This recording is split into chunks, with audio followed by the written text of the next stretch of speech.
बुद्धिमान की परीक्षा। बहुत समय पूर्व जब गुरुकुल शिक्षा की प्रणाली होती थी, तब हर बालक को अपने जीवन के 25 वर्ष गुरुकुल में बिताना पड़ता था।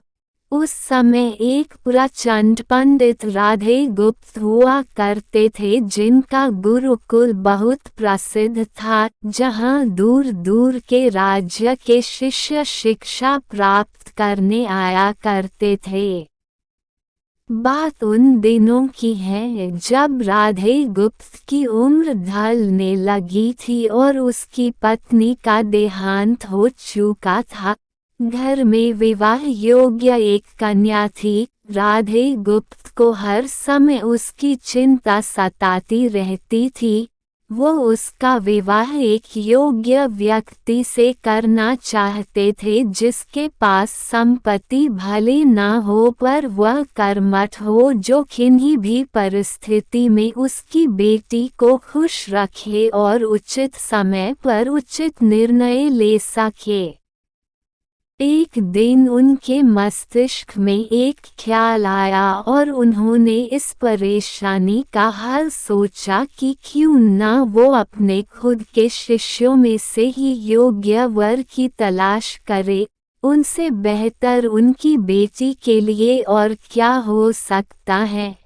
इस कार्य के लिए उन्होंने बुद्धिमान की परीक्षा लेने का निर्णय लिया और सभी शिष्यों को एकत्र किया। राधे गुप्त ने सभी से कहा कि वे एक परीक्षा आयोजित करना चाहते हैं, जिसमें सभी की बुद्धिमानी का परिचय होगा। उन्होंने सभी से कहा कि उन्हें अपनी पुत्री के विवाह की चिंता है, जिसके लिए उनके पास पर्याप्त धन नहीं है, इसलिए वे चाहते हैं कि उनके शिष्य विवाह में लगने वाली सभी सामग्री कैसे भी करके एकत्र करें, भले उसके लिए उन्हें चोरी का रास्ता चुनना पड़े, लेकिन उन्हें चोरी करता कोई भी देख ना सके। इसी एक शर्त का पालन सभी को करना है। अगले दिन से सभी शिष्य कार्य में जुट गए। रोजाना कोई न कोई तरह तरह की वस्तुएं चुरा कर लाता और राधा गुप्त को दे देता। राधा गुप्त उन्हें एक विशेष स्थान पर रख देते, क्योंकि परीक्षा के बाद यह सभी वस्तुएं उनके मालिक को वापस करना जरूरी था, क्योंकि वे अपने शिष्यों को सही ज्ञान देना चाहते थे। सभी शिष्य अपने अपने दिमाग से कार्य कर रहे थे, लेकिन इनमें से एक चुपचाप गुरुकुल में बैठा हुआ था, जिसका नाम रामास्वामी था। वह राधा गुप्त का सबसे करीबी और होनहार छात्र था। उसे ऐसा बैठे देख राधा गुप्त ने इसका कारण पूछा। तब रामास्वामी ने बताया कि आपने परीक्षा की शर्त के रूप में कहा था कि चोरी करते वक्त इसे कोई ना देख सके। इस प्रकार अगर हम अकेले में भी चोरी करते हैं, तब भी हमारी अंतरात्मा उसे देख रही है। हम खुद से उसे नहीं छिपा सकते। इसका अर्थ यही है कि चोरी करना व्यर्थ है। उसकी यह बात सुन राधा गुप्त के चेहरे पर खुशी छा जाती है। वे उसी वक्त सभी को एकत्र करते हैं और पूछते हैं कि आप सब ने जो चोरी की, क्या उसे किसी ने देखा? सभी कहते हैं नहीं। तब राधा गुप्त कहते हैं कि क्या आप अपने अंतर्मन से भी इस चोरी को छिपा सके? सभी को बात समझ आ जाती है और सबका सिर नीचे झुक जाता है, सिवाय रामास्वामी के। राधा गुप्त रामास्वामी को बुद्धिमानी की परीक्षा में अव्वल पाते हैं और सभी के सामने कहते हैं कि यह परीक्षा मेरी पुत्री के लिए उचित वर तलाशने के लिए रखी गई थी। इस प्रकार मैं रामास्वामी का विवाह अपनी पुत्री के साथ तय करता हूँ।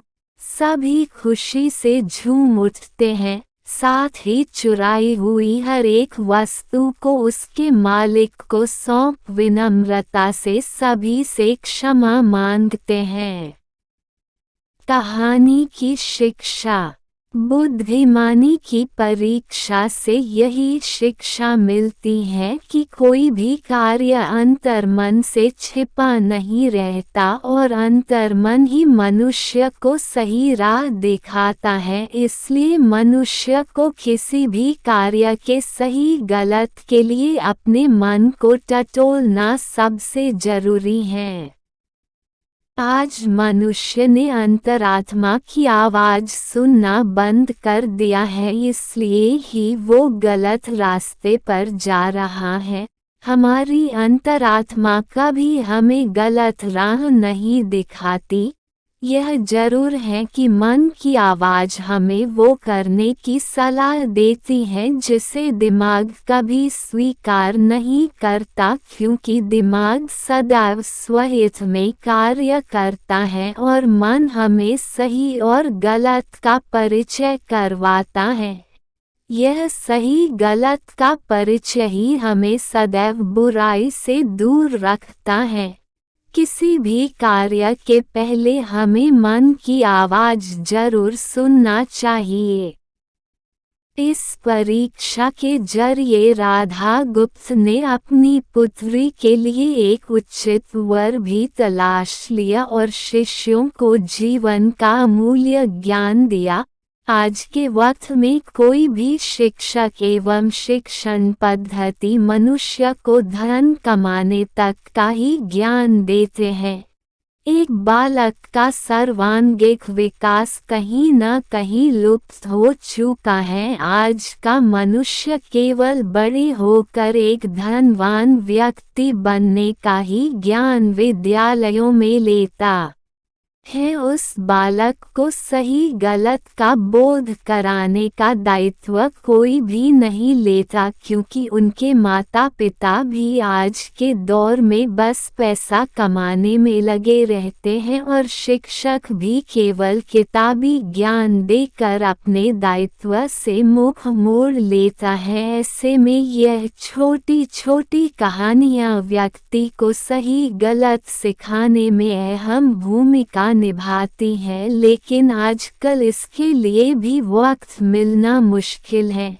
यह एक गंभीर समस्या है जिसके फलस्वरूप आज के बच्चे आसानी से गलत राह पर चलने लगते हैं और उन्हें इसका भान तब होता है जब वे पूरी तरह ग्रस्त हो जाते हैं। अतः जरूरी है कि हम सभी आज की पीढ़ी को ज्ञानवर्धक बातें भी सिखाएं।